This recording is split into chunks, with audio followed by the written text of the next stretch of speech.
नमस्कार दोस्तों, स्वागत है आप सभी का स्टडी पॉइंट यूट्यूब चैनल पर। आज हम डीएलएड थर्ड सेमेस्टर के संस्कृत के बहुविकल्पीय प्रश्नों को देखेंगे।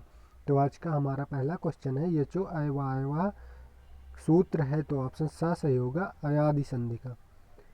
दूसरा क्वेश्चन है, मधुधन अरिह की संधि होती है तो ऑप्शन दा सही होगा मध्वरी। चेधन अनय की संधि होगी तो ऑप्शन दा सही होगा चयनम। अवनीशा में संधि है तो ऑप्शन आ सही होगा दीर्घ संधि। प्रत्युत्तर में संधि है तो ऑप्शन आ सही होगा यड़ संधि। देवालय में संधि है तो ऑप्शन आ सही होगा दीर्घ संधि। ये कौन चत्वारिंशत शब्द का अर्थ है तो ऑप्शन बा सही होगा 39। चोर भयम में समास है तो ऑप्शन आ सही होगा तत्पुरुष समास। भयार्थक तथा रक्षार्थक धातुओं के साथ विभक्ति का प्रयोग होता है तो ऑप्शन सा सही होगा पंचमी विभक्ति। अहम बालकम पश्यामी वाक्य का कर्मवाच्य में परिवर्तन होगा तो ऑप्शन आ सही होगा मया बालका दृश्यते। ओम में ओ के आगे बना दीर्घ जो ये निशान है ये होता है तो सा हो सही होगा प्लुत स्वर। ई वर्ण का उच्चारण स्थान है, इसको गुरु बोलते हैं। ई वर्ण का उच्चारण स्थान है तो ऑप्शन बा सही होगा तालु। पितृरम पद में कौन सी संधि है तो ऑप्शन दा सही होगा दीर्घ संधि। शुद्ध वाक्य है ज्ञानम बिना न मुक्ति, ऑप्शन आ सही होगा। चतुर्विंशति का अर्थ है तो ऑप्शन आ सही होगा 24। संस्कृत में भविष्य काल के लिए प्रयोग के लिए लकार का प्रयोग किया जाता है तो ऑप्शन सा सही होगा लिट लकार। हरि हरो में कौन सा समास है तो ऑप्शन दा सही होगा द्वंद्व समास। नवरत्नम में कौन सा समास है तो ऑप्शन आ सही होगा द्विगु समास।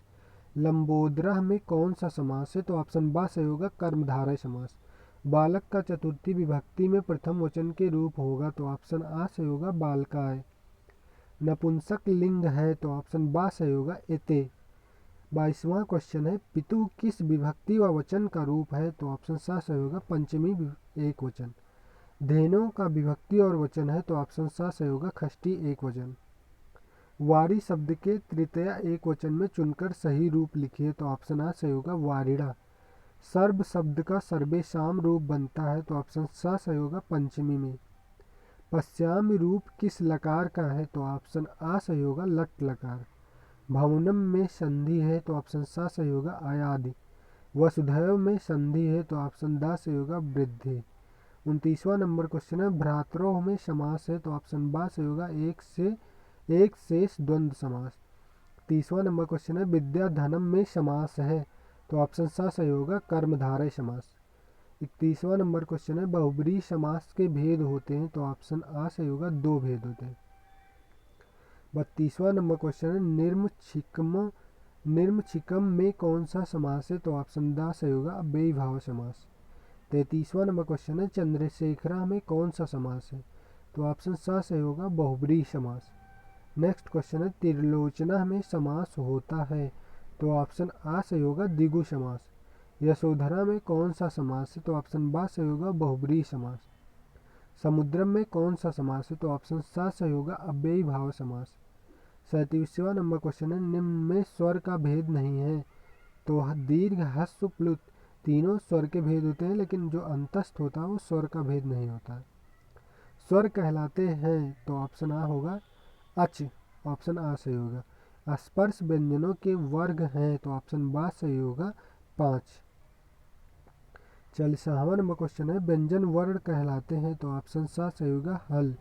जिन स्वरों के उच्चारण में एक मात्रा का समय लगता है वह कहलाते हैं तो ऑप्शन आ सही होगा ह्रस्व। टा वर्ग के व्यंजन वर्ण कहलाते हैं तो ऑप्शन सा सही होगा स्पर्श। वा वर्ग का उच्चारण स्थान है तो ऑप्शन आ सही होगा दंतोष्ठ। दंत किसका उच्चारण स्थान है तो ऑप्शन सा सही होगा ला का।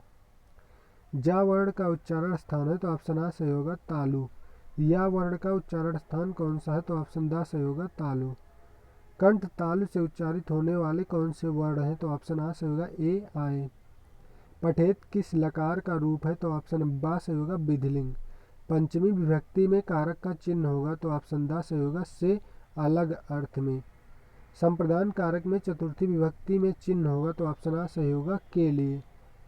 तो दोस्तों आज हम 50 क्वेश्चन को देख चुके हैं। नेक्स्ट वीडियो में अगले क्वेश्चनों को देखेंगे। तो आप कृपया इस वीडियो को ज़्यादा से ज़्यादा लाइक और सब्सक्राइब हमारे चैनल को सब्सक्राइब कीजिए। धन्यवाद।